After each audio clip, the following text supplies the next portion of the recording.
Hello बच्चों, कैसे हैं आप। आई होप कि आप लोग बहुत अच्छे से होंगे। तो बच्चों, आज हम परीक्षा में बार बार पूछे जाने वाले ऐसे प्रश्न को लेकर आए हैं जो हमारे एग्जाम के दृष्टि से काफ़ी महत्वपूर्ण होने वाला है। ठीक है, तो चलिए शुरू करते हैं हम अपने क्वेश्चंस को। मेरा पहला क्वेश्चन है कि समतल दर्पण द्वारा बना प्रतिबिंब कैसा होता है। तो समतल दर्पण द्वारा बना प्रतिबिंब हमेशा काल्पनिक होता है। आप इस चीज़ को याद रखिएगा मेरे भाई। जो काल्पनिक इमेज होता है यानी काल्पनिक प्रतिबिंब जो होगा वो हमेशा सीधा होता है। ठीक है, तो आप जब भी अपने घर में लगे हुए शीशे पर अपना चेहरा देखते होंगे तो आपका चेहरा आपको एकदम सीधा दिखता है।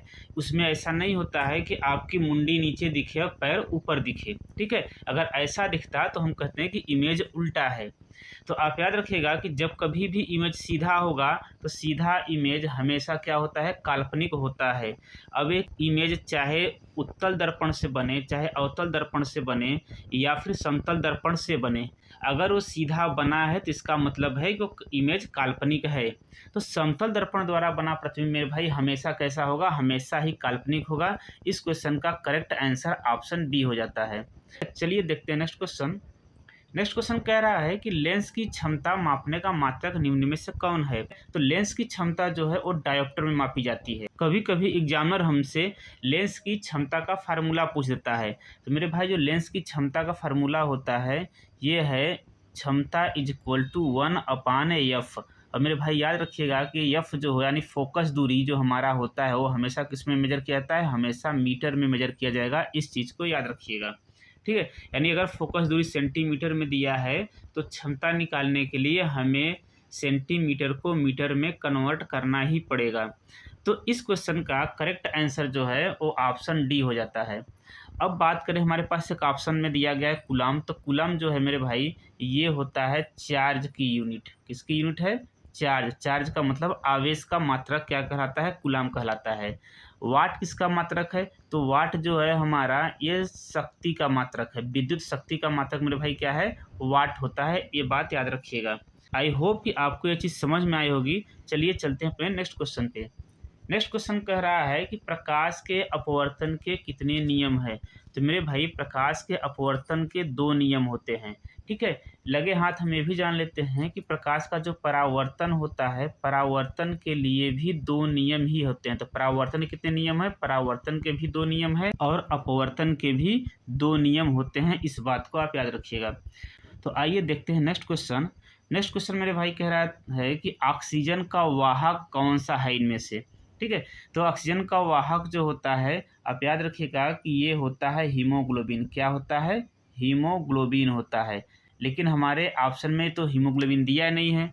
ठीक है, तो हीमोग्लोबिन जो है ये पाया जाता है आरबीसी के अंदर। ठीक है, यानी रेड ब्लड सेल्स में क्या पाया जाता है, हीमोग्लोबिन। आप याद रखिएगा कि हीमोग्लोबिन के कारण ही जो ब्लड का रंग होता है क्या होता है, ब्लड का रंग रेड होता है। किसकी वजह से, ठीक ना, हीमोग्लोबिन की वजह से। तो इस क्वेश्चन का करेक्ट आंसर आपका क्या हो जाएगा, ऑप्शन ए हो जाएगा, आरबीसी।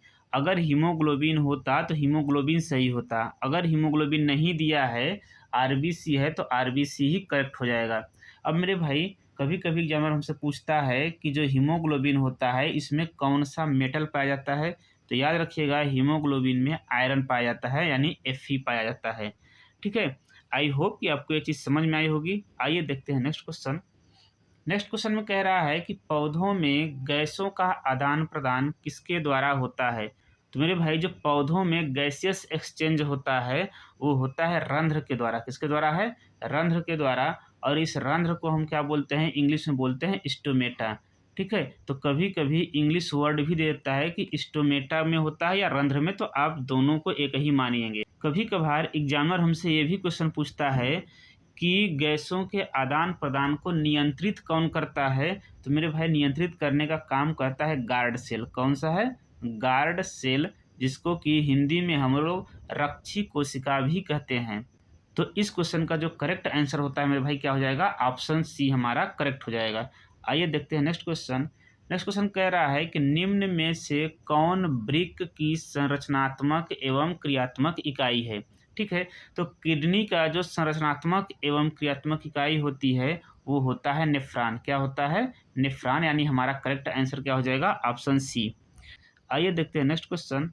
नेक्स्ट क्वेश्चन कह रहा है कि शरीर की सबसे लंबी कोशिका कौन सी होती है।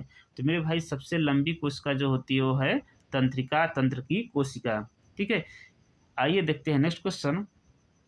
नेक्स्ट क्वेश्चन कह रहा है कि पीएच स्केल पर कितनी संख्या अंकित होती है। तो मेरे भाई जो पीएच स्केल होता है इस पर 0 से लेकर के 14 तक नंबर अंकित किए जाते हैं। इसके बीच में एक नंबर जो है 7 होता है। यह दर्शाता है कि जो भी हमारा सलूशन होगा वो क्या होगा, उदासीन होगा। क्या होगा, उदासीन होता है। ठीक है, जिस भी विलयन का पीएच मान 7 से कम होगा उनको हम बोलते हैं कि ये विलयन अम्लीय है। ठीक है, और जिनका पीएच 7 से ज़्यादा होगा, अगर पीएच 7 से मेरे भाई क्या है, ज़्यादा है, तो ये क्या कहलाते हैं, ये कहलाते हैं आपका क्षार या फिर बेस कहलाते हैं।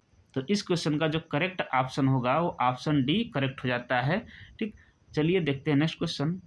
नेक्स्ट क्वेश्चन कह रहा है कि विद्युत बल्ब का फिलामेंट किसका बना होता है।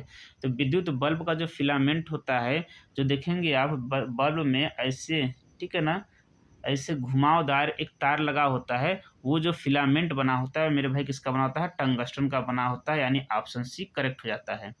अब बात करें नाइक्रोम का, तो नाइक्रोम का जो तार होता है वो मेरे भाई कहाँ यूज होता है, ये यूज होता है हीटर में। कहाँ पर, हीटर में यूज होता है नाइक्रोम का तार। और विद्युत बल्ब में यूज होता है टंगस्टन। ठीक है, टंगस्टन का जो सिंबल होता है मेरे भाई, टंगस्टन का सिंबल जो है वो डब्लू होता है। इस बात को आप याद रखिएगा। आइए देखते हैं नेक्स्ट क्वेश्चन। नेक्स्ट क्वेश्चन कह रहा है कि बायोगैस का मुख्य घटक क्या है। बायोगैस का मतलब ये आपने देखा होगा गाँव के अंदर कि कहीं कहीं एक बड़ा सा चैम्बर बनाया जाता है और उस चैम्बर में गाय का गोबर हो गया, ठीक है, या फिर और घर का कूड़ा कचरा सब उसी में जाकर डाला जाता है और वहाँ से एक पाइप निकाली जाती है जो सीधे आपके रसोई घर में जाता है। तो उसमें देखेंगे कि जो गैस बनती है, ठीक है ना, उससे खाना बनाया जाता है। तो पूछ रहा है कि जो वहाँ से गैस बन के आई, जिसको कि हमने क्या कहा है, बायोगैस कहा है, तो बायोगैस का मुख्य कंपोनेंट क्या है मेरे भाई, बायोगैस का मुख्य कंपोनेंट होता है मीथेन गैस। ठीक है, और अगर कहे एलपीजी की बात करें कि एलपीजी का मुख्य घटक क्या होता है, तो एलपीजी का मुख्य घटक ब्यूटेन होता है। इस बात को याद रखिएगा। आई होप कि आपको ये क्वेश्चंस समझ में आए होंगे। ये सारे क्वेश्चंस एग्जाम के लिए काफ़ी इम्पॉर्टेंट होने वाले हैं और ये आपके एग्जाम के टाइम पर आपके लिए काफ़ी हेल्पफुल साबित होगा। तो मिलते हैं हम अपने नेक्स्ट वीडियो में, तब तक के लिए जय हिंद।